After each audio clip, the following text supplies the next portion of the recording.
Have you ever watched a show or movie and thought to yourself, what the hell was that about again?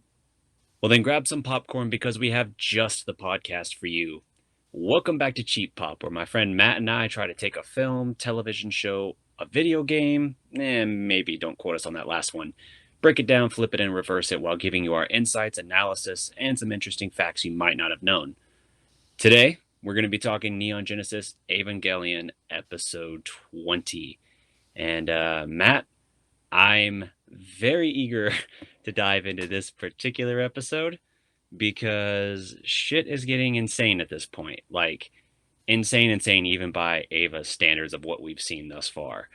First of all, how are you doing tonight? I'm mad. You're mad. Interesting. Yeah, I feel like we got this really great Shinji, and I was so happy to have him, and now I have little bitch Shinji back, and I hate it so Yeah, much. I thought I was yeah, free of him, but I'm not. And I also took a whole lot of notes, uh, yep, so we got some stuff to talk about. yep. Homework is pretty much a requirement of Evangelion. Like, you can go through it with just watching it the first time through and just like, oh, just trust what you'll remember and stuff. But you're going to be grasping at some straws. And that's not to be like an indictment on the show. I just think it's one of those ones that has so many layers and so many things you can interpret, connections you can make, that it's just like it's a very rich viewing experience. As many times as I've talked about watching this series before, I'm still watching things and picking them up for the first time where I'm just like, oh, like and it's a forward episode, so I'm not going to get into it, but watching it now again, I'm recontextualizing opinions I have of subsequent episodes that we'll get to in the coming, weeks and everything, where I'm like, oh, okay, I had a very opinion one way of a character through the first three viewings of the series, and now I'm kind of starting to see it a little bit different this time around. It's subtle, but I think it does change the context of how I view this character's actions. So it's Wow, just one of those shows, spoiler man. alert, Derek. Yeah, yeah, I can only talk backhandedly so much around a subject. But yeah, it's very subtle, and it's one of those things that I think the layers add a lot of value to it. But yeah, oh man, we didn't even talk about me filming in a fucking closet tonight. Yeah, That's for everyone not watching, we are currently seeing all of Dee's dirty laundry with yep. some clothing hooks and got It's actually clean laundry, I'll have you know. It got a hasn't shoe started rack on back yet. there. Not my shoe rack, I assure you. But yeah, the kiddo has been restless, and my office is right next to her room. So when we figured out we had to do a late night recording session, I was like, I'm not chancing that. We're just gonna set up on the opposite end of the house in the master closet, and I'm just gonna live like a hermit. For the podcast listener, no difference at all, probably. For the people on YouTube, yep, this is a little embarrassing, but We're actually I going to make a will. lot of closet related jokes that you're going to have to Yep, see to really understand. Like you yep. hear me Oh referencing these boots, you don't really know what these boots look like, so you're not going to get the full context not watching God, this on YouTube. God, I'm glad it's episode 20 and not episode. Sorry. Moving on. Yeah. So let's jump into the episode here. So we're going to Yeah. start off with the council meeting. So we are going through the first, and gosh, if you want to talk about subtitles versus actual dubbed, it's all Hmm. over the place this episode, more than it's ever been to this point, in my opinion. Yeah. So we get started talking about the Avas not being able to, weren't meant to be able to generate the S2 drive on their own, and talking about who could have predicted it would assimilate that way. I hate that it's called an S2 drive. Now, maybe Yeah. this comes into play further down, but that very much sounds like a computer component and not like this weird energy source that's living inside of angels and Avas. Yeah. So, I why did they do this? My guess would just be, I mean, it's a guess purely.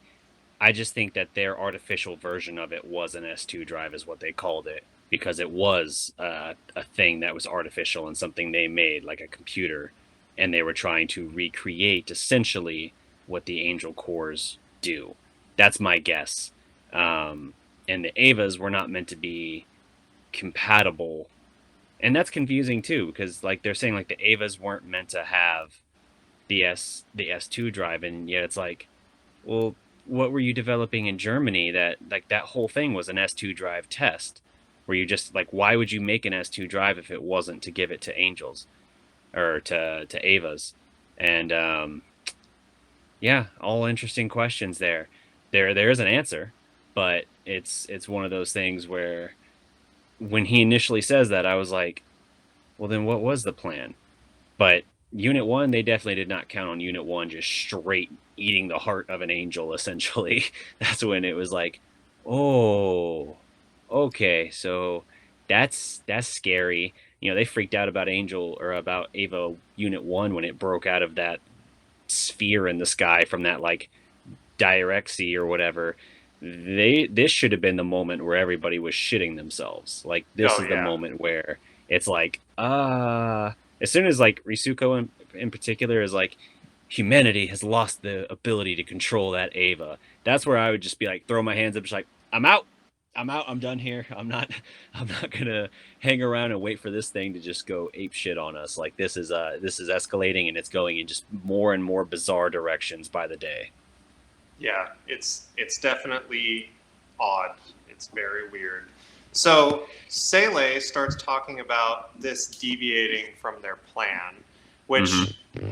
which from previous episodes, I'm assuming most of their plan is based on the scrolls. What are Dead the Sea Dead Sea Scrolls, Scrolls? which are real things. Which are real things in real life, Yes. this life that I Yes. live in. Yes. Yep. That Your life. means My life too. this is all a true story, and you Yeah. just haven't seen it. This is happening in Tokyo. Uh, you've been missing out. Sorry. Yeah. So, I missed the memo about Tokyo 1 flooding, and I don't remember what happened in Tokyo 2 in this story. But yeah, Tokyo 3. Yeah, I did not know about all that. yeah, it's pretty exciting stuff. So, Sele starts questioning putting Gindo in charge, which we know Yeah. they're going to go that direction. But they also say he's the only man that could have put this plan into action. And Hmm. I wonder what he did in the past that made them feel like he's literally the only person on planet Earth that could have accomplished this goal. So I'd love to see I know, some. but I can't tell you anything. Oh, you know. Okay. Yeah, You know I know. everything, don't you? No, no, not even in Evangelion stuff. I don't know everything. Every now and then, you can't go there because it's filled with spoilers. But every now and then, while researching these episodes, I'll peruse like the subreddit for Evangelion, and I'll see other people's discourse, and I'm just like, oh, I did not put that together. Or like sometimes someone will have a theory, and you're just like, that's interesting. But then as soon as you poke at it a little bit, you're like, nah, man, that falls apart completely.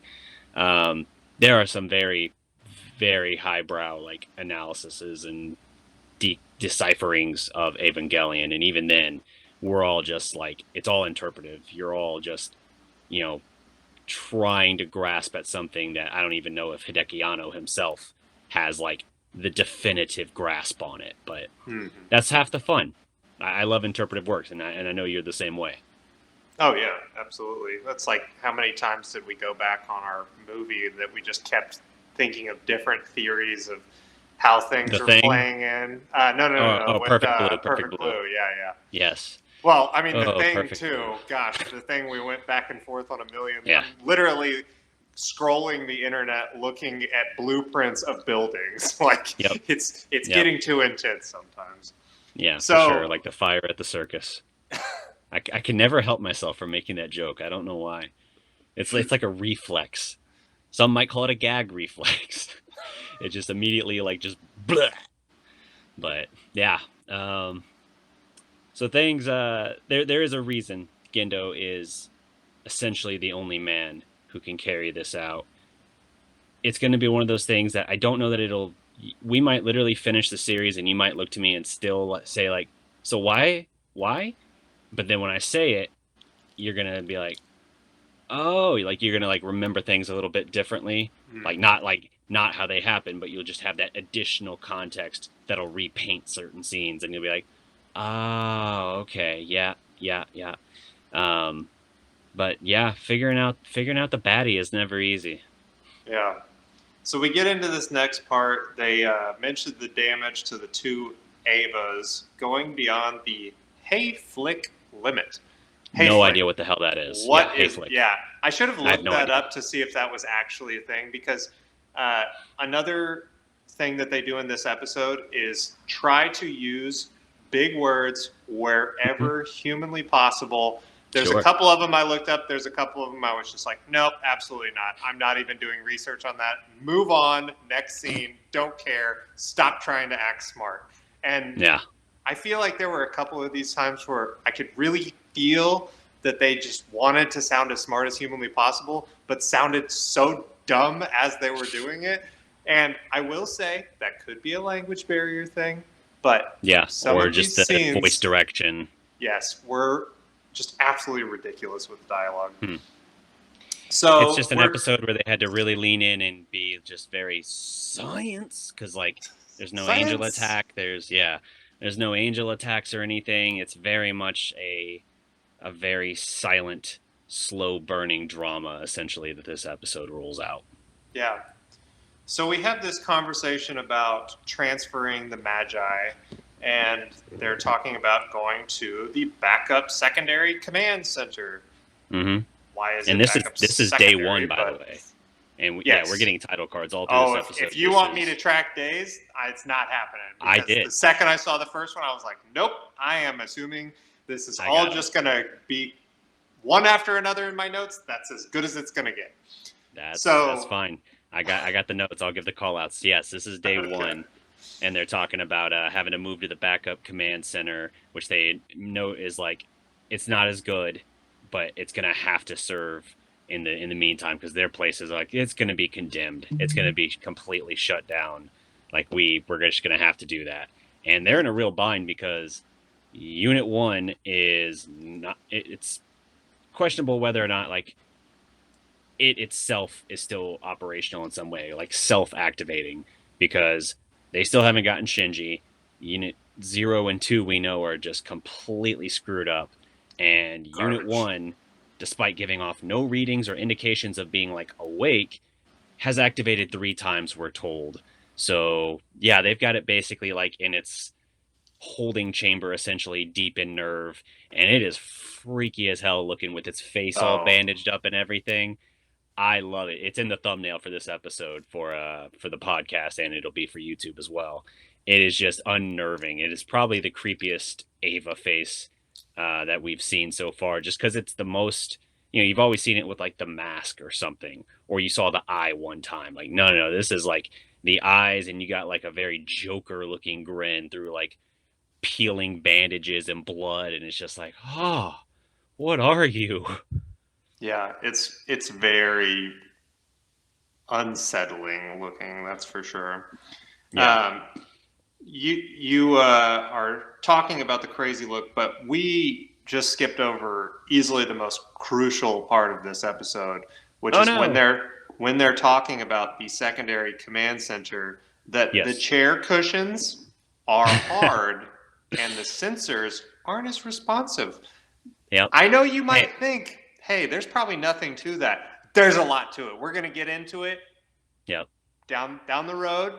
It will probably be an unfilmed episode, but oh boy, did you miss out with that one. Dude, somebody could get a butt cramp. You don't even know. Someone's leg could fall asleep sitting in the command chair. Then they got to like shift and they can't quite reach that button fast enough. The neural connection might not sever in time because their leg fell asleep and they had to lean slightly away from the keyboard. Asuka could lose Truth. her head because of this.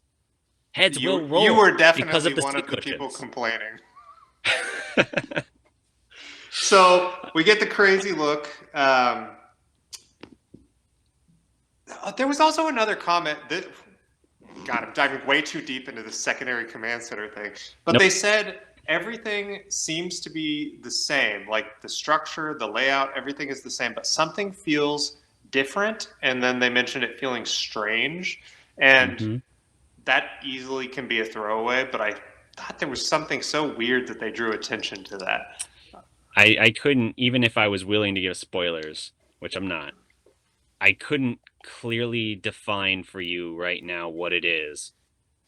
but there is something I think to it.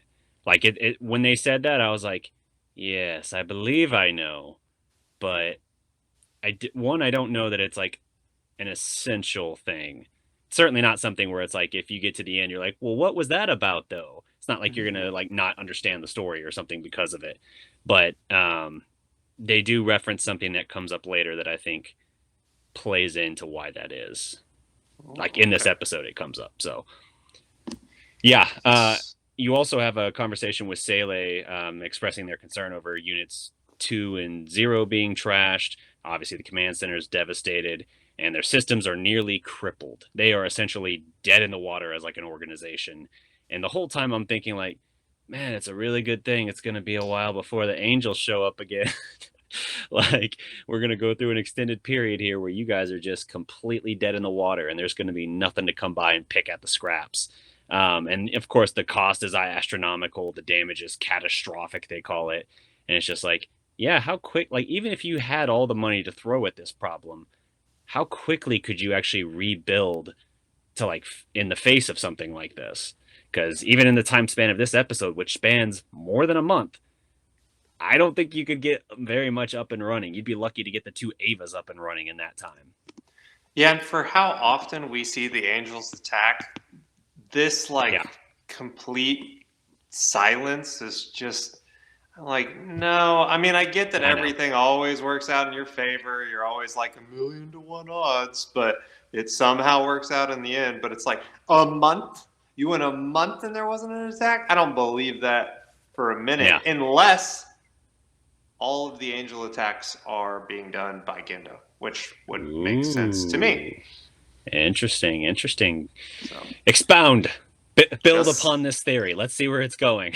no, I'm not doing it. I will do it actually, but I want to go back and talk about the 3 times activated with the Ava. Yes. That is in reference to the previous times that Shinji has been piloting where they've lost control, not since its awakening. So the first Okay. instance, it's You're talking right. about the Jiraxi, and then I believe there was one other occasion. I mean, the first episode, it activates on its own to cover him from the falling debris. Oh, that is true. That might be it. So there's your Yeah. 3. All right. Yeah, no, you're right. I took that as since they brought it down there, that even with Shinji, we'll get into that, not present, that it was still like waking up just like, well, I was almost thinking about it like waking up out of a nightmare. You ever have that dream where you like feel like you're falling? Just the Ava just kind of sitting there and just like, ah! Oh, okay. No. And just like drifting right back off into sleep. Just enough to scare And the I'm out. shit out of whoever's watching those monitors. Oh yeah, absolutely. So where were we? What do you want me to get into?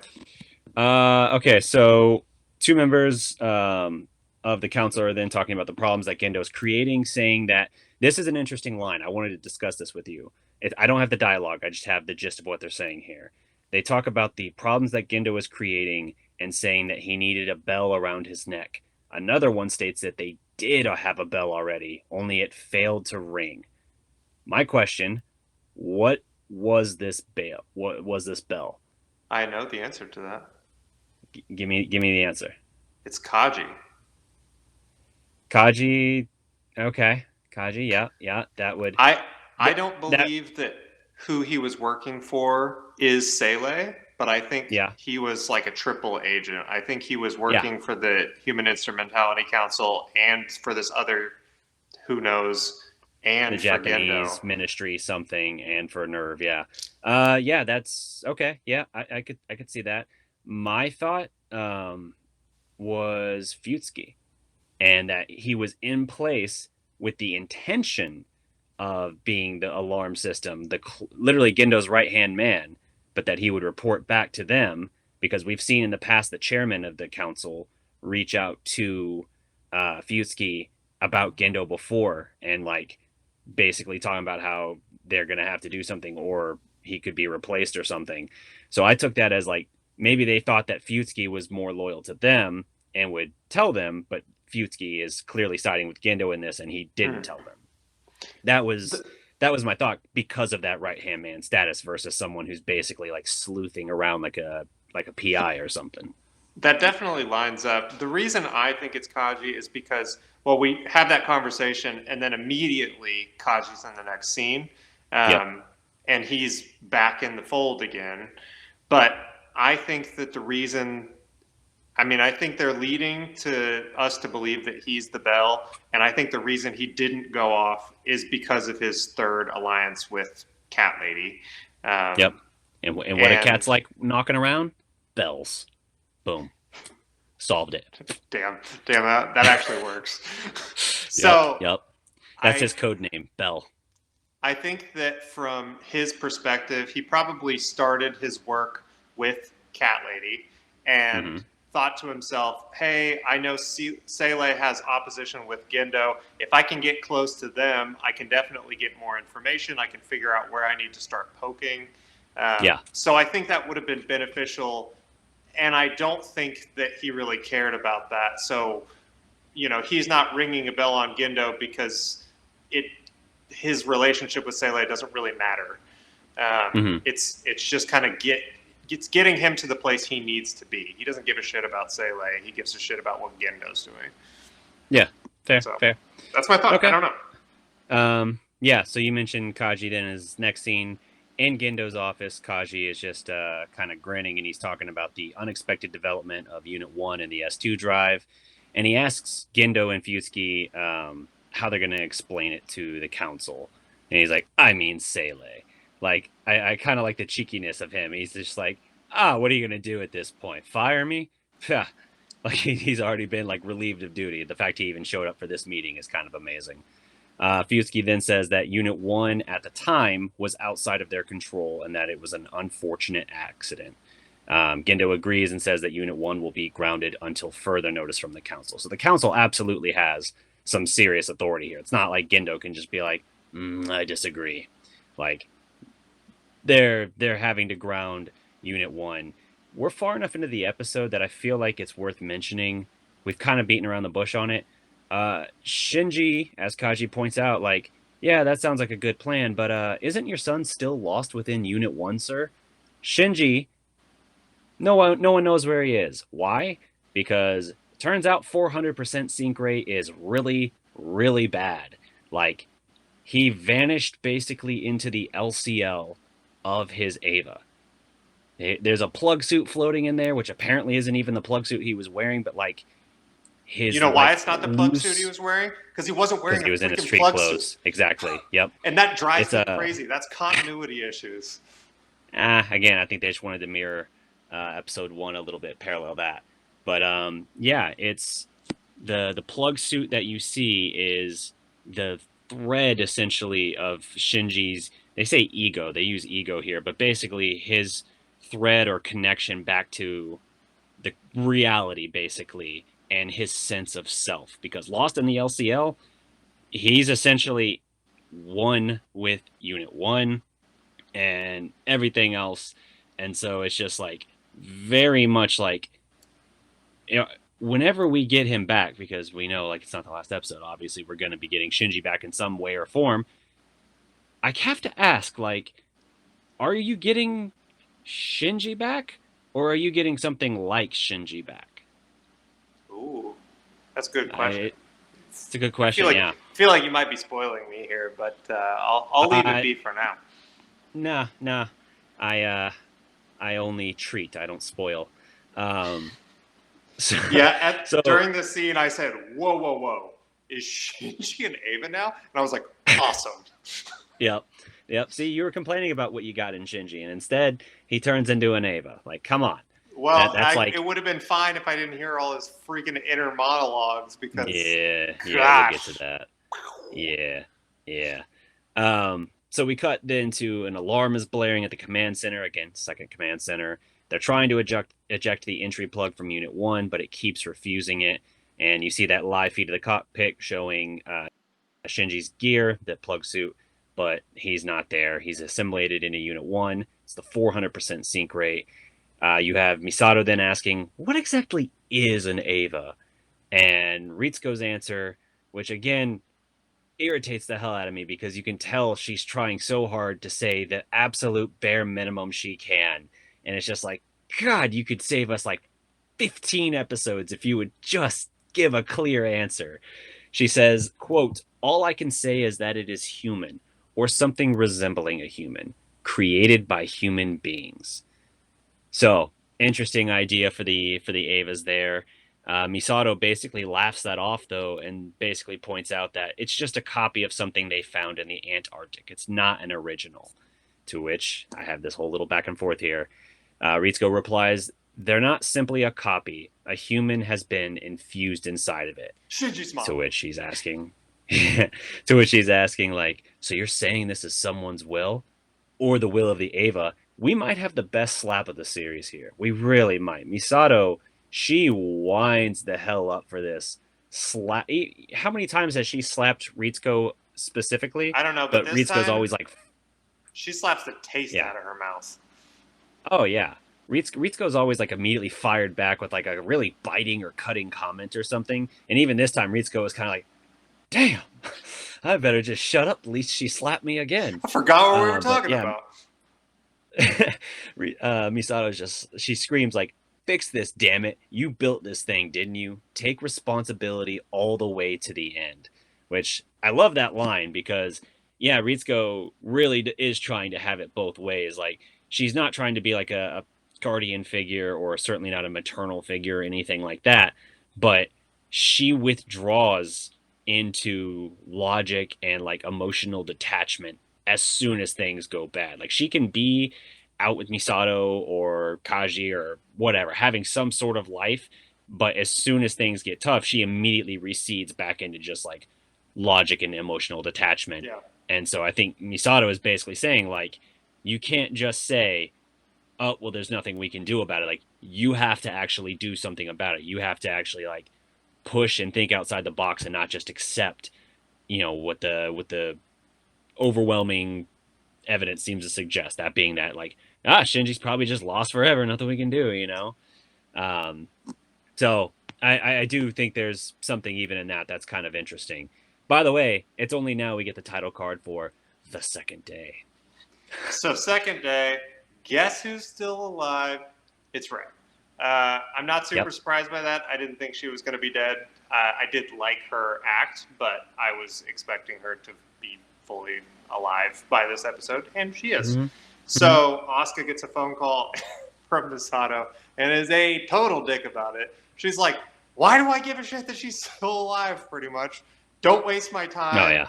yeah, Just she's totally spiraling, yeah, just in an Oscar way. awful.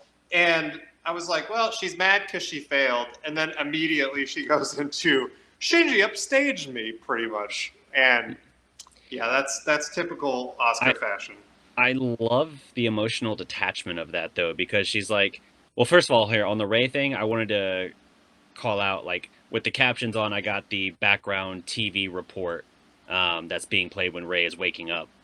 It says the government and Home Ministry both officially deny any involvement in the incident at Spratly Island. And other news today marks 1 month since the Tokyo 2 terrorist attack by a leftist, and the SSDF briefed the press on a mop-up operation too. Then it cuts out, and I'm just thinking like, it's weird hearing world news in this, like especially like so subtly tucked in. But I kind of feel like it's also like just a glimpse into like the level of probably like misinformation and even propaganda kind of being fed to this, because we've said before, like how would people living in a city like this, like where they're attacked every 2 weeks, it seems like, by an angel, you got Ava intestines strewn about the parkway or whatever, like how would you function in a city like this? Like what do you believe or accept is happening? I kind of wish they dabbled a little bit into like the conspiracy angles of this, where people were like trying to like It's a neuralizer. dig up something. Yeah, exactly. Yeah. Um, but then Ray's comment, she just kind of wakes up and just says, "Oh, I'm still alive." So yeah, Asuka. So Asuka's meltdown, unglued, unhinged. I love this and only because it's so bitchy, no doubt, so bitchy, so just horrendous of a person to even be thinking this way. Shinji, she knows, is literally like gone, could very well never come back Yes. again. And she is sitting here and she's just like basically screaming, almost bawling into her pillow, like, damn idiot Shinji, I stole the show again. Damn it all. I couldn't even do anything. And it's just like, bitch, you're worried about glory? Like, Girl he probably is a died. sociopath. Yeah, she really is, because her entire identity, the only thing that matters to her is proving herself and her worth. But what she isn't realizing is she's starting to get so far into her head that she's getting worse by the mission essentially. Like I talked about before, the sync rate. When you start to be like emotionally distressed, your sync rate goes down. Your Ava's responsiveness to you and your ability to unlock its abilities regresses. So like she's on a downward trend, and it's going to present a problem. Like she is starting to spiral hard, and Shinji, at least when he's there, is still like very capable. He still seems to be ascending, Mm-hmm. and it's just driving her insane. Even though she's probably still their second best pilot, it's not good enough because somebody has surpassed her. And we talked about this too. Like she would have been brought in and trained from a very young age to be a naval pilot. It is all she has ever based her identity on. Shinji, I don't know how far in we in at this are from episode one at this point. Let's say 6 to 8 months. 6 to 8 months ago, he had never piloted before, and now he's already passed her when she's been training basically her whole life for this shit. Like she can't handle it. It's like facing off with the prodigy, but what she doesn't know is it was never a fair race. Like it's just a whole cluster f of a situation, and I feel like there's so much good insight into her character and her inability to like rationally process things. Yeah, she's a little monster. Honestly, I Yeah, wouldn't be surprised at the end of the series if she turns out to be the big bad.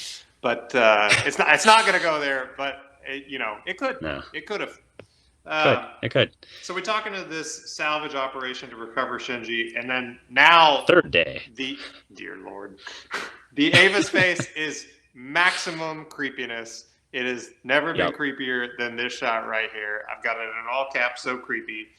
Um, Mm-hmm. so Shinji's body has lost its ego boundary delineation, and it's Yep. floating in the entry plug in quantum state. Yep. Like, okay, The life form we call Shinji still exists. But yeah, they're gonna have to figure out what is insane is they're trying to figure out how to possibly bring him back. And I love that Misato immediately calls Ritsuko on it. She's like, I get the she basically, I'm paraphrasing here. I didn't write the exact quote, but she's basically like, I get the feeling you're just trying to get Unit 1 off the ground again because it's grounded until they figure out what's going on with Unit 1. And so it's almost more like, hey, for better or worse, either we get Shinji back or we basically, you know, cleanse, void, whatever, Unit 1 and then refill with the new pilot. Whatever that takes. Like, oh, Ray's still alive? I guess we can keep trying that. Like, it's about Shinji, but not about Shinji. It's more like, hey, let's figure out what's going on with Unit 1, whatever that means, good or bad result. yeah, we don't believe Ritsuko is ever really in it for somebody else. There's always, it's like there's a sense that she has humanity, and then a moment later she's lost it. And I think that's going to play into a little bit of a quote that I got from her later. I don't think we're there yet, but we'll get to it soon Yeah. enough. Did you get, and if you said it already, I apologize, where they're talking about the chemical makeup of the LCL, how they basically theorize that Shinji is in there, albeit in an altered state. Yeah, that's the They're talking about next. the makeup of the LCL resembling seawater of primitive Earth, to which Ritsuko basically says, ah, primordial soup. And it's just like, oh, okay. So the entry plug of the LCL is at this point sort of like the genetic material from which life sprang. That's primordial soup, right? That was the whole thing, right? Are you asking me or are you I'm telling asking. me? I'm asking. Yeah. I think that Like, sounds right. yeah. Okay, yeah. Okay. Just making sure that again, little comments like this every now and then I'm just like, what was that? What are you telling me? Yeah. And so his visualization of his ego created a facsimile of his suit. and they're going to basically try to recreate his physical body and then somehow transfer his psyche into it using the Magi. That's why I said, like, are we sure what we're getting back is Shinji and not just like a sort of Ray-like thing. reconstruction? I mean, fourth day. So, yes, we talk about all the components of Shinji that are still in the plug, which I just laughed when she said that because I was like, ugh, gross. It's like, Yeah. oh no, he's still there. He's just like liquid now. It's like, Yeah, he's liquefied. That's different.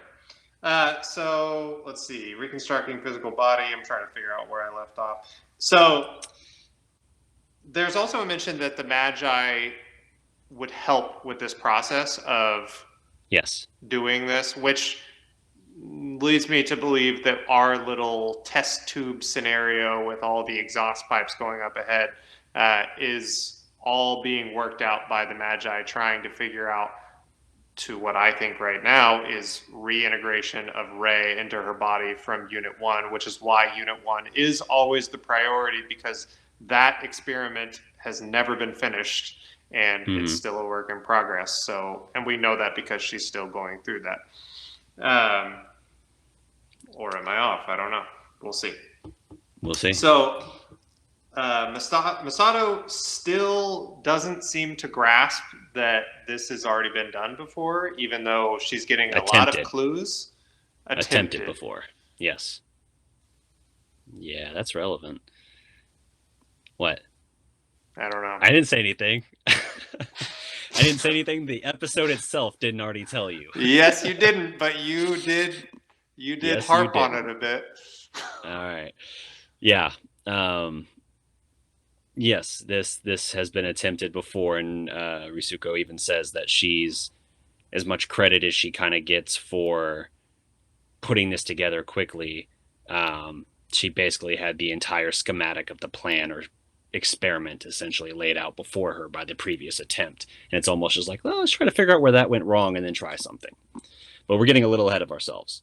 Fourth day, we see Shinji's suit floating inside the plug, and we actually finally get a little bit of Shinji talking. It's all disembodied voice kind of stuff. He's confused. He doesn't recognize that he's not there, and he's seeing all these flashes of the waves against the sea, or the waves of the sea against the shore, I should say.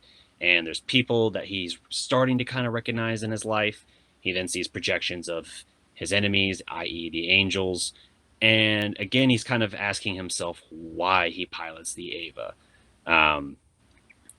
His internal voice in this shifts at one point to, like, when it's a doubtful voice, a critical voice, shifts to Asuka's voice, which I thought was kind of interesting. And it paraphrases a previous conversation where he's basically asking, like, well, why do we fight the angels? And she's basically just like, idiot Shinji. We fight them because they attack us. It makes total sense. And he's just like, his answer is, so I shouldn't question it then? Maybe I shouldn't think about it that way. So, like, he's, to the most fundamental level possible, he's actually kind of thinking, like, well, why is all this happening? Like, why are we doing this? Are we just doing it? Yeah, the surface level, yeah, they're attacking us, so yeah, of course we fight back. But he's like, there's underlying reason that's never really been explained. Now, obviously, we know what Kaji told him last episode. Maybe he's not remembering that in this moment, but it is kind of interesting. He takes Asuka's logic kind of one step further than in reasons that anything he feels is attacking him or deemed threatening or dangerous should then be considered the enemy from which he should protect himself. And that line between Gendo and the angels specifically is kind of blurred. And it's just kind of showing, again, crystallizing that he's viewing his father now as an enemy here. And he's saying, like, how could you hurt Toji and murder my mother? All interesting stuff here. Do you want to pick up as he continues now at lashing out at Gendo? Well, when he's lashing out at Gendo, I started to question really the same thing you question when we get Shinji back is which of these thoughts are his and which of these thoughts are the Avas, because right now we're to believe that they are one and the same. Mm-hmm. And where does that line get drawn, or does that line even exist at this point? Once you were assimilated, are you ever the same after that point? Yep.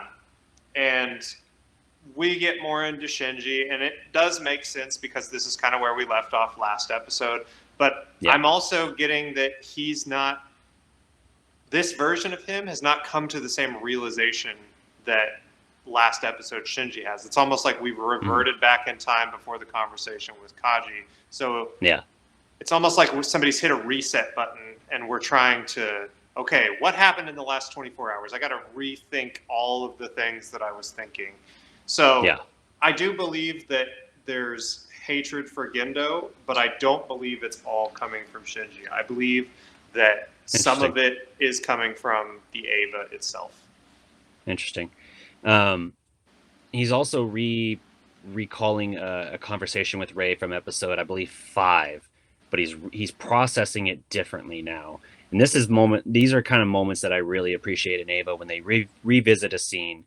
But him watching the scene play out, he's like, yeah, this happened because of this. Wait, no, it happened because, like, just understanding it differently now. And so it gives you deeper insight to the character's psyche.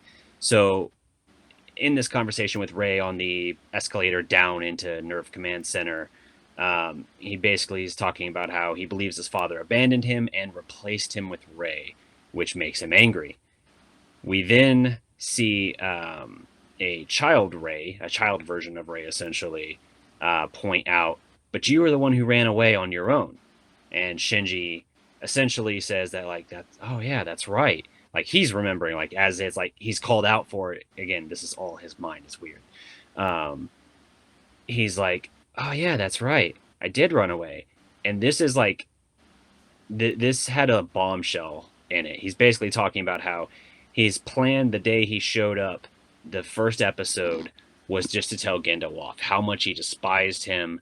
But it was, he sees Ray obviously in the bloody state she is, and everything's going off, and he's just like, I can't leave. I guess I got to go get in the robot. Which I always love saying just that way too, because an early dub, for whatever reason, had Gendo screaming at Shinji to get in the robot, which feels like such an oversimplification of what an Ava is. But yeah, I digress. And so Shinji's revisited conversation with Gendo reveals that unlocked memory. It wasn't the first time. That day was not the first time he learned of the Avas. This is the bombshell. He'd known about them long before, and it was that first discovery that led him to run away. And he specifies both from father and mother. Mm-hmm. Yeah, so we're finally getting the... I don't know how I'm going to put it, but so before, I think that a lot of it was, I didn't think that he necessarily ran away at the time of his mother's death, but I thought that there was something going on. But now we're finally getting that, oh, maybe she's not so great either, which, God, would make a lot of sense for how disconnected Ray is, just like Gendo is. It wouldn't surprise me if maybe that's just how they are, is they're very disconnected and don't really give a shit about anyone other than themselves or their mission, because everything is small in comparison. Yeah, it's a very interesting thought, and Yui Akari is one of the very great mysteries of Evangelion, because there's not a lot spelled out, and so it leaves so much room for interpretation. And it's just trying to understand certain things like this are always an interesting thought experiment. Title card, 30th day. We jumped 27 days into the future, which, considering I said we were going to go a full month, thank God we jumped 27 days into the future. Yeah. Yeah, so go ahead. Ritsuko is talking about how she's being asked about how she came up with this in just 1 month. They talk about the data being an experiment from 10 years ago, which this is what threw me, because Ray would be 14, right? Mm-hmm. So if that experiment was 10 years ago, we are either to assume that if this is Ray, she was cloned into the body of a 4-year-old, or this experiment happened with somebody else. And Mm-hmm. I Mm-hmm. don't know. Hmm. I'm going to try to pick Interesting. up some subtle clues from the way that you're moving your face around. It's really difficult not to. Um, yeah, no, interesting questions. So yeah, she's gonna try and do this based on the plan, which was initially the 10 years ago experiment was originally overseen by Risuko's mother. Also, plot thickens there because we know that she was a very interesting case study just from that initial Magi computer Mm-hmm. episode that we got. The 31st day. So again, we're inside the entry plug. Shinji feels the warmth and kindness of the world and others. Everything feels kind of awesome for a moment. And I wrote a bullet point here, but I realize only now I can't read the bullet point because this is like whenever we finish End of Evangelion, what I would have to circle back to and talk about. I can't talk about it now because it goes into my own theory, and no, bad. Uh, so being fused in a sense with a consciousness or at least another soul, like you were talking about, kind of breaks down these walls of perception and this uncertainty sort of between souls. And so Shinji, we know he fears being alone, being abandoned.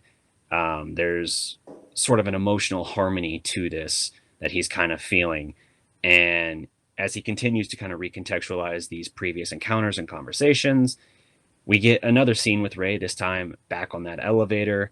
And when he's trying to understand his connection to others, he's talking about they look out for him. And I have this paraphrased here.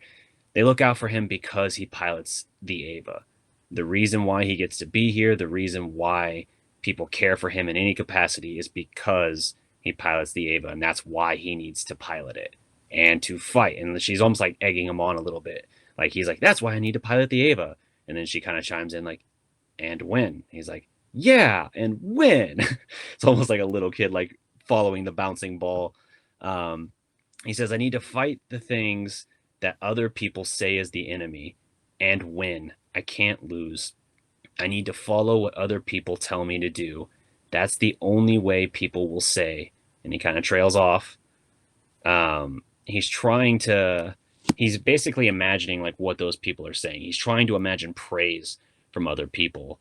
And you get kind of like Misato and Ritsuko basically like, hey, keep it up. Keep it up. Keep it Asuka's, up. yeah, Asuka's is Good just like, work. geez, get your act together. Yeah, his friends are like, keep it up, keep it up. Yeah, and then Gendo again, that thing where it's like, good work, During this scene, I wrote, Shinji. "Well." Such a dramatic pause. Yeah. I wrote in my notes this part. I said, "Well, Shinji's annoying again." Uh, Yeah. I want to go He's back. reverting. That's it. He's revert because it's what you know. And what you know, you can become even in something awful like depression, you can become comfortable because you know it's the devil you know. And the unknown and the unfamiliar, the thing that's outside of your comfort zone, can seem overwhelming. And I think that's what this is. I think he is freaking out trying to find meaning in why he does this, why he has to do this. And he's understanding like my life is horrible. The only people who seem to care about me or look out for me in any way do it because I do this. So maybe the simple answer is I just have to keep doing this regardless of the toll it takes on me. He's desperate and searching for that praise, and it's kind of honestly heartbreaking watching him like not the reverting. Yes, that's annoying, but he doesn't just revert. Like he reverts and crashes. It's not just that he needs people to praise him. It's not just that he's searching for love and acceptance.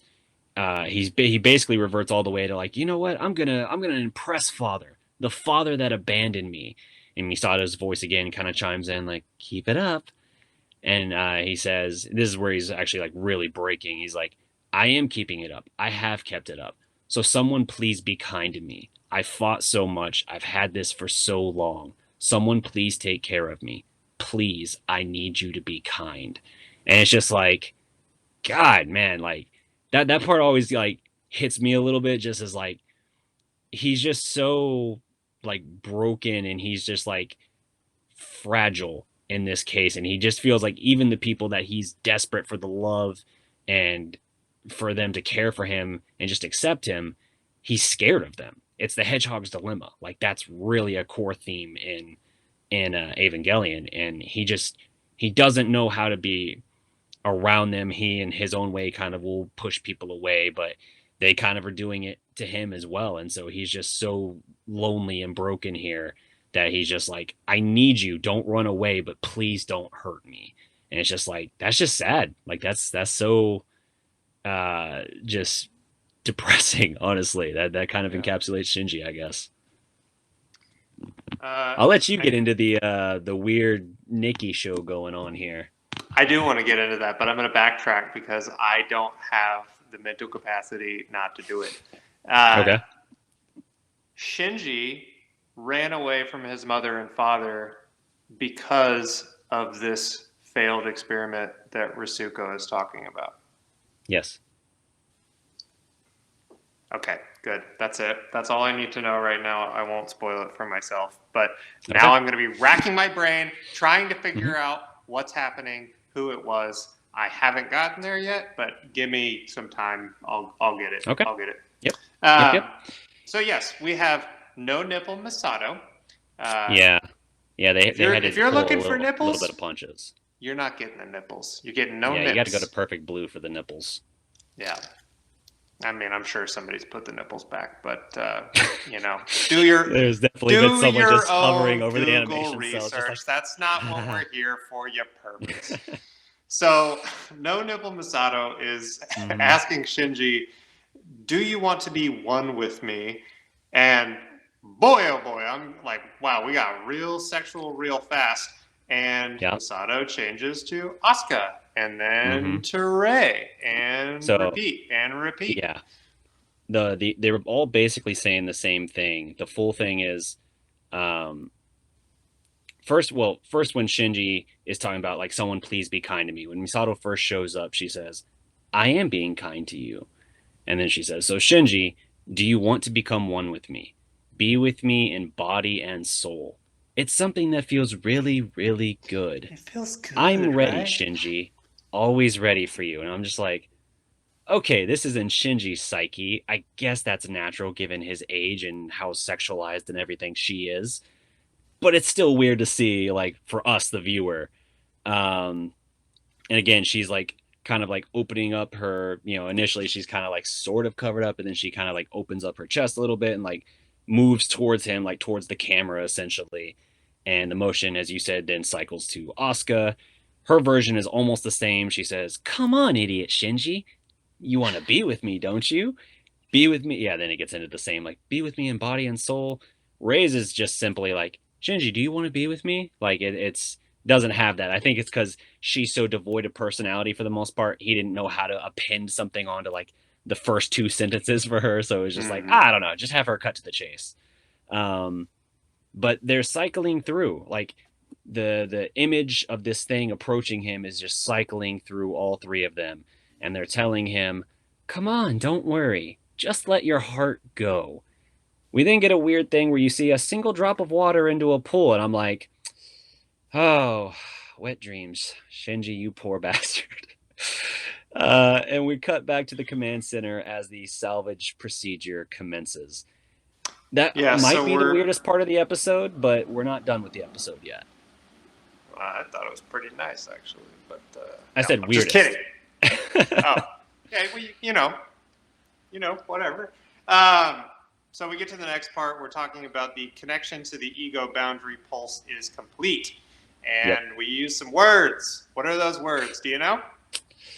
I did not take all of them Oh down. man, No, it I had the sucks to thing be of them you. talking about the ego boundary locked in a continuous loop and things like that. But if you got the specific verbiage, hit me with it. So they mention.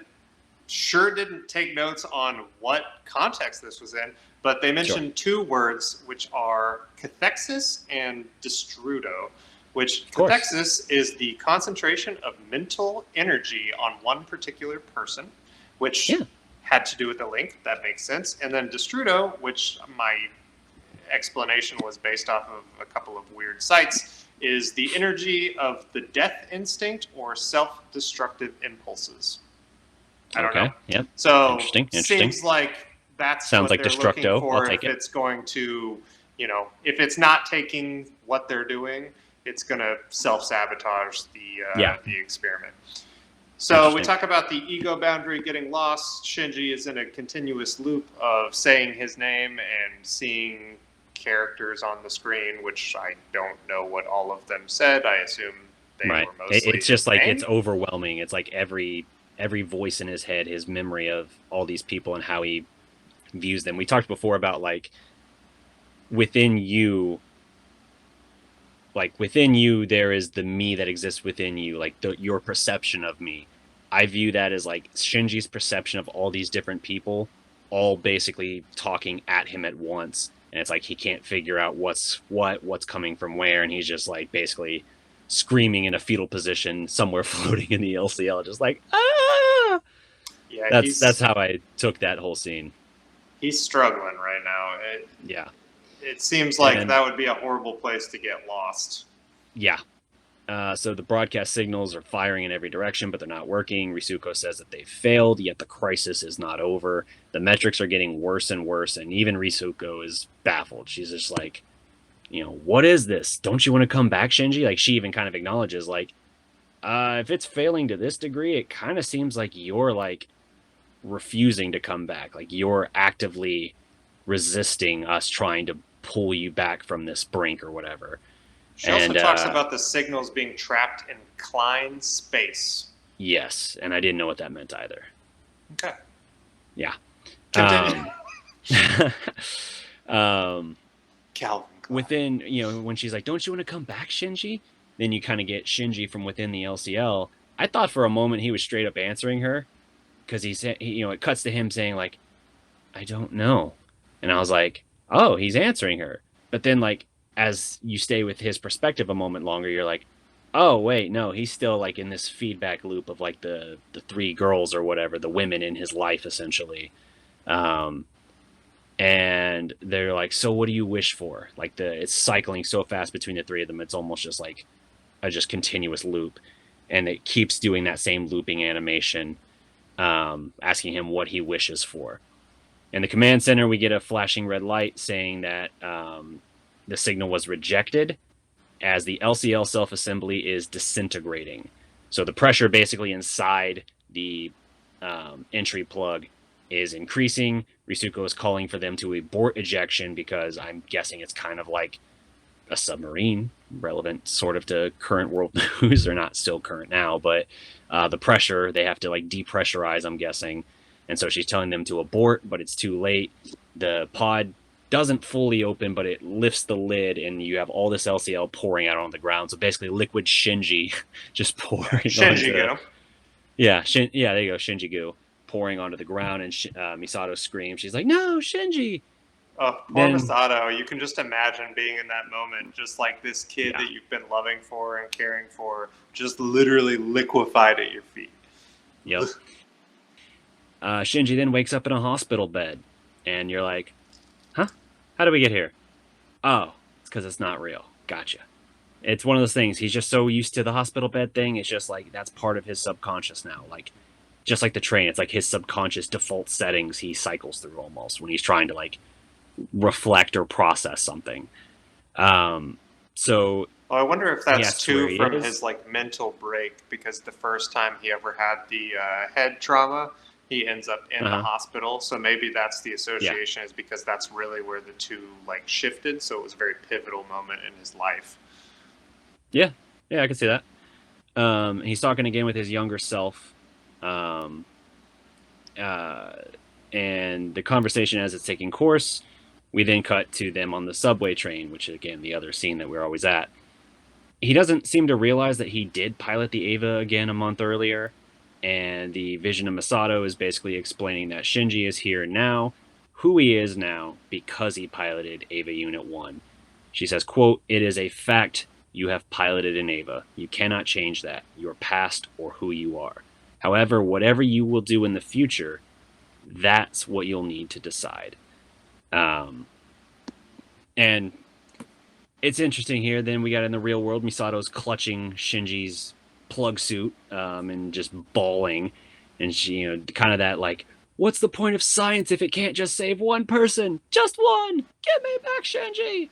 And it's like I feel that, but at the same time, for some reason, that reminds me of just something. It's almost comical. Like, what's the point of science?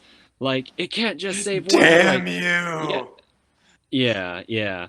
And I was just like, all right, yeah, I feel what you're feeling, but for some reason that line read clanky to me, where I was just like, I guess I can forgive that. I also noticed something Um, else when he's in the Ava. Um, yes. there's a red light and a blue light, Uh-huh. and I believe the red Yeah. is Ava and the blue is his mother.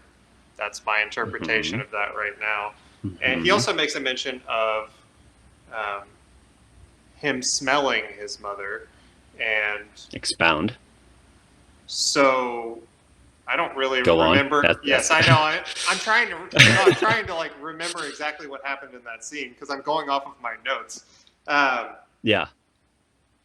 So, oh yes, okay. Smells his mother, and then they talk about Rei and Shinji being the name for their potential kids. So Mm-hmm. when they were having a baby, they didn't know if it was going to be a boy or a girl. So Gendo says if it's going to be a boy, his name is going to be Shinji. If it's a girl, her name will be Rei, which Mm-hmm. makes it really weird if that is Shinji's mom. I definitely think they're. I don't know what's happening, but I'm frustrated that I don't know. And Yeah. when I get this, like, he says he smells his mother, my initial thought is, oh, he's taking that sense because he's in the Ava. But I have a different thought. I think it's Okay. Misato. I think he's close enough to Misato. She's like Mm. relatively near the Ava. I think that Mm-hmm. the Ava, as we know, is somewhat of like a human hybrid type thing, and he's now So you integrated think with he that. views I, you think he views Misato in a sort of maternal sort of way, like his mother? absolutely, I think Misato is more Boy, that's his. gonna complicate the fuck out of things. I think Misato Um, is more his mother than anyone has ever been his mother in his life. I think that she Certainly, because genuinely, he's talked before about not remembering his mother very well, like even what her face looked like. yeah. So yeah, And we're to assume that his two parents chose not to find him. So, I mean, we don't know what happens. I'm sure we're gonna get into that later. yeah, But right yeah. now, we believe that they abandoned him after he ran away. And you can say, oh no, he's the one that ran away, but they're his parents. They should come back to find him. That's, Mm-hmm. yeah. So, Yeah. So yeah, Gendo's talking about in that scene too, at the hospital, talking with Yui, or it's not at the hospital, but talking with Yui. He's basically talking about like, and this child is supposed to be born into a second impact world, like basically just like how horrible the world is after the first impact and everything. And her response, I took the quote as well. As long as you have the will to live, you can turn anywhere into paradise.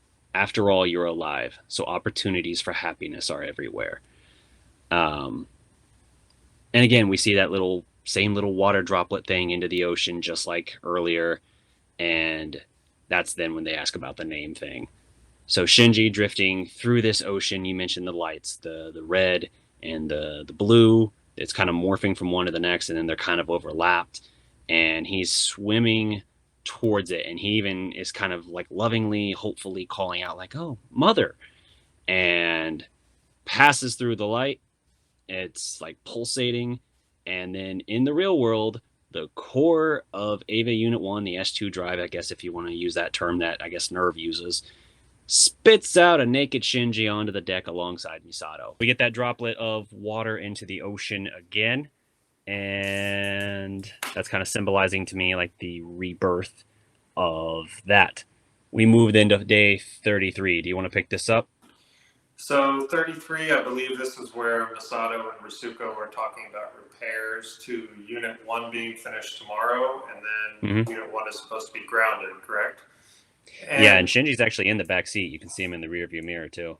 yeah, this is really when I thought the Misato motherly smell thing. I don't know Hmm. why particularly I associate it with the scene, if it was just time or what, but something here triggered that for me. And we talk about um, Misato is separating from Ritsuko after she asks her to go out for drinks, and Ritsuko makes a comment about running off to your secret lover now that Shinji is all right. And Yep. this is the line that I think has something behind it. Is she said, "I guess I'm not the one to talk," Hmm. which I'm going to guess at this point, based off of everything I've seen so far, that that is going to be Gendo Hmm. and not Kaji, even though Okay. Kaji could have been. I think she It's icky. has.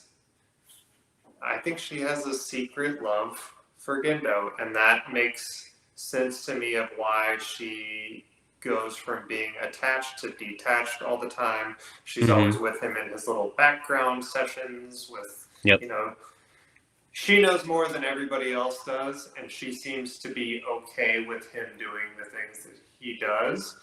And I also wonder with this whole Ray situation, which I'm still trying to get my head around of is she the mom? Is she now we've got this kind of like daughter thing in the mix, but I don't know.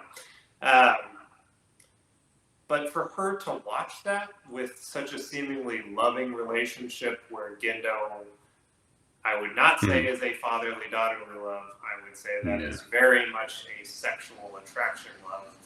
Uh, and to have her have an interest in Gendo, but to be watching that the whole time, has got to weigh on a person considerably. Hmm. Now, maybe I'm off on who it is, but that's where I'm going to go with it for Yeah. No. Interesting. Interesting. now. I Um. already know you know. Yeah. Yeah. So then we're cutting to you got 2/3 of what you asked for all that time ago. You're not gonna get the threesome, but you will get a sex scene with Kaji and Misato. Of course, you're not gonna see it. You're just gonna be focused on like a whiskey glass and a ashtray, basically in the corner. Um, and Misato again likens Kaji's eternal loneliness, despite not being interested at all in others, as another trait similar to her father. And while that would weird me the hell out if a woman said that in bed, Kaji almost treats it like, ah, all right. Like, sure, yeah. She's smoking a cigarette, and he asks like if that's something that she does or something, and she's like, oh, only after doing something like this. That means you're the only one who knows. And I'm like, is she saying that Kaji's the only man she's ever been with? I would not have guessed that, but okay, sure, yeah. I mean, it He, would make he's sense for how honored. much she is in her work. Yeah, I guess. He is honored by this, and it's the thing about her, and I've talked about this before. She will weaponize her sexuality, like she will use it to try and get answers that she wants. So, like after telling him something like this, they're laying naked in bed.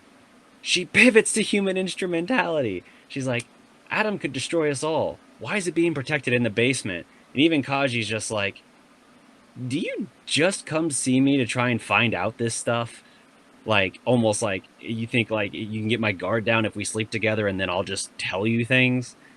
And she's just like, yeah, I mean, you're not wrong. Like, she even kind of owns it, like, partly. And it's like, oh, all right. I guess he's not insulted by that for some reason, though. So He's like, well, at interesting. least you're honest about it, I guess. Yep. Um, So she brings she up wants to know. Adam. Yeah. I'll let you get Uh, into she, it. she wants to know the true purpose of Nerv and Commander Akari, but he basically says like, ah, I'd like to know myself. Like, I would also like to know that essentially. And he then kind of initiates the scene in question, the sex scene, he basically is just trying to shut her up and distract her, and she's even kind of like, "Yeah, you try." Like she's like, "No, you're just trying to like get my mind all frazzled and like off the topic or whatever." Then you get a weird moment where she's like, "Hey, careful where you're putting that." Like, what? And then he just says it looks like a little pill or something on the counter. And when she asks what it is, he's like, "A present, the first in 8 years, and it may be my last one."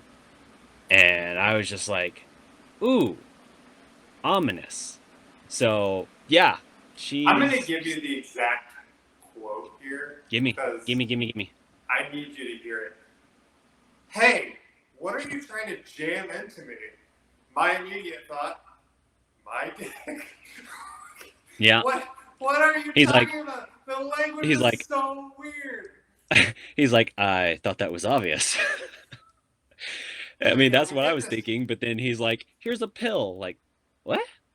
Like, very weird. And I Where say a pill. was That's he what it looks putting the like. pill? It's a pill. It's a pill. 100% a pill. Yeah, it's got something in it. It can't just be like a physical pill. It's got to be like one of those like shell pills that you can like pull open or something. And I'm guessing there's like a piece of paper with something in it. That's my guess. Is it's pill sized and contained within the pill a lot of the answers or whatever she's looking for. Um, but yeah, so what do you take of his line at the last little bit? A present, quote, the first in 8 years, and it might be my last, I think essentially is the paraphrase. Essentially like the last one from me. No, might So, be my last one. That's it. so the 8 years. I mean, that's back to when they were together. Would be my. I don't remember the exact timeline, but I believe that sounds College, right. she's 29, so Yeah, that yeah. checks Checks out. out. Um, where he was trying to put it is confusing to me. So that I mean, makes how do you me. sneak contraband into prison, right? I don't know. Yeah, but why is he? I mean, he's obviously thinking they're being watched right now. I mean, what's his second question or what's his second sentence that I just read off? It might be my last. He's thinking like if I'm going out potentially, I'm gonna get to that butt. That's my guess. I kept going back and forth on like, what is this pill? And Yeah, at first, my thought was cyanide, which is really dark, and I don't think very that's dark. it. I would love to like for it to be a pill that like awakens memories in her. I don't think we're have been shown anything in this society that Hmm. type of thing exists. Um, so my thought is there's something hidden in this pill, but Yeah. I don't know. It's so weird. If she didn't make the comment about like what are you trying to jam into me, I don't think I would have questioned that so much. But Yeah. I also got this weird thought, and I don't I don't know if there's anything to this, and it very well could be nothing, and it probably is nothing. Um, but Misato was in that Shinji thing where all the girls are naked, asking if they Mm-hmm. would be one with him, and Yep. we know that Rei and can probably assume at this point that Asuka may have been infiltrated by an angel. That makes me wonder, like, what's Misato's past, and is Hmm. she She was at the possibly? second impact, So I and don't she did have a know. severe head injury. She spent 2 years in a psych ward, mute. All interesting See, I things. feel like Yes. you knowing so much about that. That was in an episode. What are you talking about? Oh, that's in an episode, but you just got it to rattle off right now. I've told you I've done character studies here, trying to like understand these characters. Um, Okay, so I feel like I'm going down a path. Am you're I down. there? You're going down Am a I path. Yeah. am I getting there? I don't know, but I feel like I'm maybe heading to the right door. I think it is something where Kaji's worried they're being watched, and I think he was trying to slip her this little pill looking thing that probably just had a wadded up or rolled up piece of paper in it with maybe it's just a single word, maybe it's some code or some project, whatever she needs to dig into, but it's going to put her on the right path to whatever the biggest thing he knows is, something of real relevance. And it might already be what he told Shinji last episode, for all we know. But he's trying to tell her something to fill in the gap. And I think he's doing this because I think he, at this point, understands he's in a real bad spot, essentially. Like, we've talked before about how he's like a triple agent and everything. He's working for all three sides. He has dirt on all three sides, and that's how he stays alive, because the other two sides are always going to want to protect him, because of that dirt he has on them. I think he's reached the tipping point now where he's not in the kind of control he wants, where he's now probably being viewed more expendably. And he's like, yeah, I don't know what's going to happen, but I'm going to tell you everything I know, because I know you clearly want to know it, but I don't know. I might not have much time to give you more than this. Well, also, that's my interpretation. He got kicked out of Gendo's little club, yes, and is now back in Gendo's little club. And if we recall a previous episode, Gendo talks about talks with Futsuki about him being a double agent, essentially. And yes, he says, we'll deal with it if we have to when the time comes. Mm-hmm. And I think that time is now. Why is that time now? I'm not entirely sure. Gendo's part of the plan is in motion. The first step has occurred, the S2 drive being devoured by Unit 1. And so at this point, he's probably like, okay, I'm in the driver's seat, because the thing that the other competing interest here, Sele, did not want to happen has happened. And so I'm essentially, if it's a race, essentially, to get to this end point, Gendo is positioned ahead, and it's not even clear at the time if Sele is going to be able to tip things back in their favor, or if now it's just like Gendo got the early jump and they're never going to be able to catch him. Mm-hmm. Like, I think he's probably viewing it from that standpoint of like, it's in motion. They can't stop me. Now it's just a matter of these next couple of things playing out like I need. But like, no matter what, they're not going to be able to get where they want, or most likely not going to be able to get where they want. And so I think at this point, he's probably, like you said, viewing him as more expendable, and like, okay, you served a purpose for a while. You're not necessary now. And I know you're digging on me as well. So I'm going to close this loose end. I don't want Kaji to die. Yeah, I don't know. It's good stuff. This is a really interesting episode. For an episode in which there is no action, it is a fascinating episode, I think. Not just the metaphysical stuff, but like, I mean, hell, the episode itself doesn't even toy with the idea, at least in the dialogue that we talked about like, is it really Shinji coming back, or is it an approximation of Shinji? I know you've talked in the past your theory early on when we were doing the podcast about if Shinji were a clone or not. I mean, would the thing coming out of this be almost like a facsimile of a clone at that point? It's like, it's organic. It's not like made by science, but it's still, a culmination of one's memories and impressions based on something that is not just that thing. So like, are there parts of the Eva consciousness in Shinji?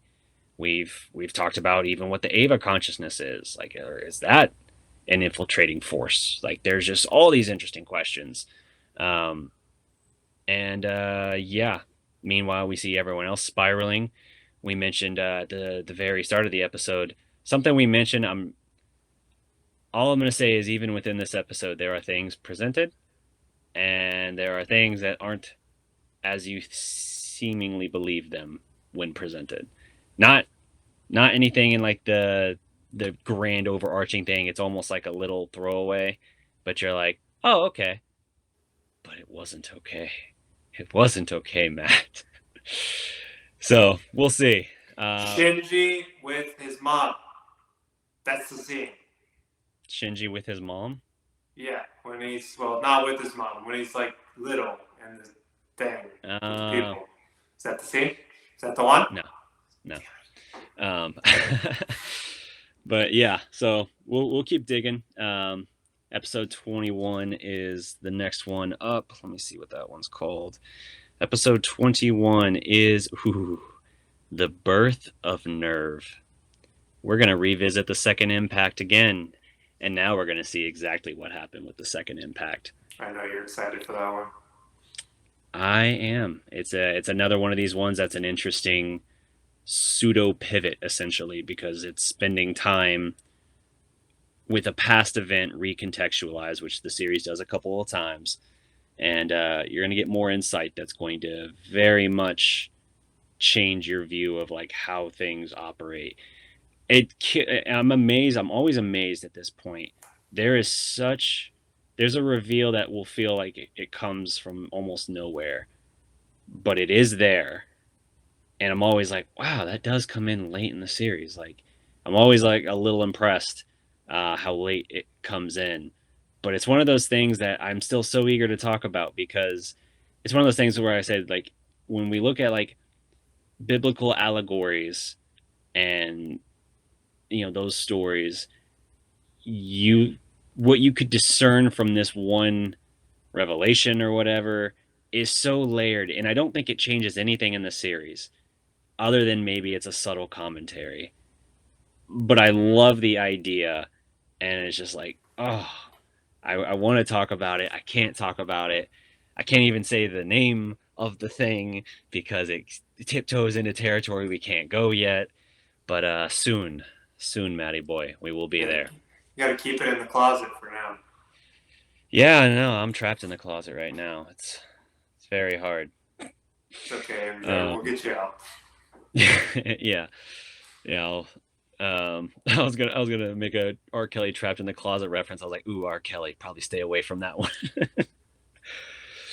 Oh man, but yeah. So that pretty much wraps up Neon Genesis Evangelion episode 20. Now that we've talked for an hour and 25 minutes and counting, it's a doozy, but it's a good one. Those are our takes. You may deem them cheap. I don't have my exact script up, but I'm just going to say if you think they're a cheap take, well, get your own podcast. We don't care. We'll be back soon with episode 21. And I'll just say it now since we've talked about it on the podcast before arranging it, we have made arrangements to watch episodes 25 and 26, as well as the End of Evangelion movie. We're going to be watching that together in the same physical location, and then immediately recording afterwards, just early reactions. It might be something where we run audio during it just to capture at least our reactions talking about things, or just reactions to batshit crazy things. We'll figure out the finite of that, but we do have that plan in place, and I am so excited for it. You don't even know, because in my head, and I know it's not the case anymore, in my head, I'm picturing your old media room at your back at your parents' house. I know it's gone. You have no idea. Watching End of Evangelion on that, it would just be like unbelievable. That's how I'm visualizing it. I know it's wrong. I know it's going to set me up for disappointment regardless if I set it to that bar.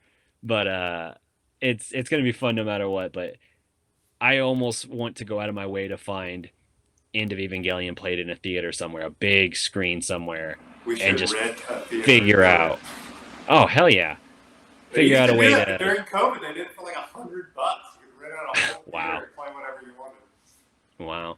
I would love to watch End of Evangelion in theaters. There's nothing like it. Even with the Rebuild series, as it tries to kind of go in similar lines at times, there's nothing like End of Evangelion to me. Like it's my favorite film, and it's an experience. So I hate, because I feel like I'm building up, and then eventually you're gonna be like, wow, that was pretty good, and I'm gonna be like, I will fucking kill you. But we'll figure that out. Will Matt be alive after we record that night? We'll see. Stay tuned. Yeah, that's the cliffhanger for if we even start the Rebuild series. But that's our time. We'll be back soon. Till next time, guys. I've been Derek. And I've been Matt. Peace.